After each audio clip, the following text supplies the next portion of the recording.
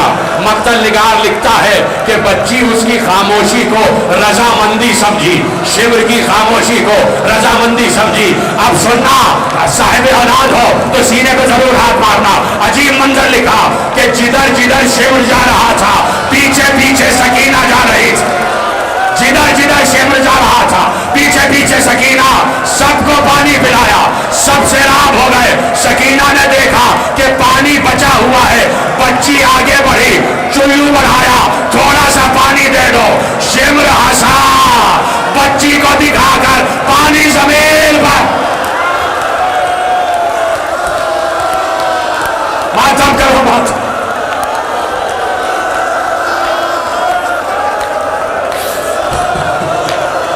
پانی زمین پر بہا دیا. وہاں سے زینب نے کہا سکینہ آجا, بچی میرے سینے سے لگی. نہ میں پڑھ سک رہا ہوں نہ تم ماتم کر سکو گے. کیا اس 4 برس کی بچی پر گزری ہے. ابھی اس کی شبیہ تابوت برآمد ہونے والا ہے. اس خرابے میں سکینہ کو رکھا گیا ہے کہ جہاں دن کو دھوپ آ رہی ہے, رات کو اوس آ رہی ہے. آہستہ آہستہ آخری منزلوں کے قریب ہو رہا ہوں. شب کو اتنا اندھیرا ہوتا ہے کہ سکینہ کہتی ہے بھیا مجھے تو اپنے ہاتھ بھی نظر نہیں آ رہے, بھیا مجھے ہاتھ نظر نہیں آ رہے. جب شام ہوتی ہے تو قید خانے کی روشن دان سے سکینہ دیکھتی ہے کچھ پرندے ہیں جو اڑتے ہوئے جا رہے ہیں. بھیا سجاد یہ پرندے کہاں جا رہے ہیں؟ کہا یہ اپنے اپنے گھروں کو جا رہے ہیں. بچی کو اتنا ارمان تھا کہ بار بار پوچھتی بھیا یہ پرندے اپنے گھر جا رہے ہیں, ہم اپنے گھر کب جائیں گے, ہم اپنے گھر کب جائیں گے. سجاد سکینہ کو کلیجے سے لگا کر رہ جاتے. سکینہ روز قید خانے کے دروازے پہ آ کے کھڑی ہو جاتی. روز شام کی عورتیں آ جاتی. سکینہ کون ہو تم بچی؟ سکینہ اپنی کہانی سناتی. ہم مدینے کے رہنے والے ہیں, میرا چچا مجھ سے بڑی محبت کرتا تھا, میرا بابا مجھ سے بڑی محبت کرتا تھا, میں کبھی زمین پر سوئی نہیں، میں ہمیشہ اپنے بابا کے سینے پر سوئی، کبھی چچا کی گود میں، کبھی بھیا علی اکبر کی گود میں، کبھی اماں کی گود میں۔ رات آتی تو اپنے بابا کے سینے پر سو جاتی۔ سکینہ روز اپنی کہانی سناتی، روز شام کی عورتیں آ جاتی۔ جو تقریر بالکل آخری مرحلے میں آ رہی ہے، تمہاری آواز گریہ بلند ہو جائے، روز شام کی عورتیں آتی، سکینہ اپنی کہانی سناتی۔ آج شام کی عورتیں آئیں، شام ہو گئی، شام کی عورتیں آئیں، بڑے اہتمام سے آئیں، اپنے ننھے ننھے بچوں کو لے کر آئیں کہ آج بچوں کو بھی سکینہ کی زبانی کہانی سنائیں گے۔ اب جو ساری عورتیں قید خانے کے دروازے پر آئیں تو ہر روز یہ ہوتا تھا کہ سکینہ پہلے سے دروازے پر موجود ہوتی، لیکن آج عجیب ہوا کہ سکینہ دروازے پر نہیں تھی، سکینہ دروازے پر نہیں تھی۔ شام کی عورتیں قید خانے کی جالیوں کو پکڑ کر بیٹھ گئی، آواز دے رہی تھی سکینہ آؤ، اپنی کہانی سناؤ، آج ہمارے بچے بھی ہمارے ساتھ آئے ہیں، کیا ہم سے کوئی خطا ہو گئی؟ ارے سکینہ کی آواز تو نہ آئی، زنجیر کی جھنکار کی آواز آئی۔ ایک قیدی زنجیروں میں جکڑا ہوا قید خانے کے دروازے پر آیا، آواز دی اے شام کی عورتوں، جو بچی روز کہانی سناتی تھی، حاکم کے ظلم سہ کے آج مر گئی، اس کا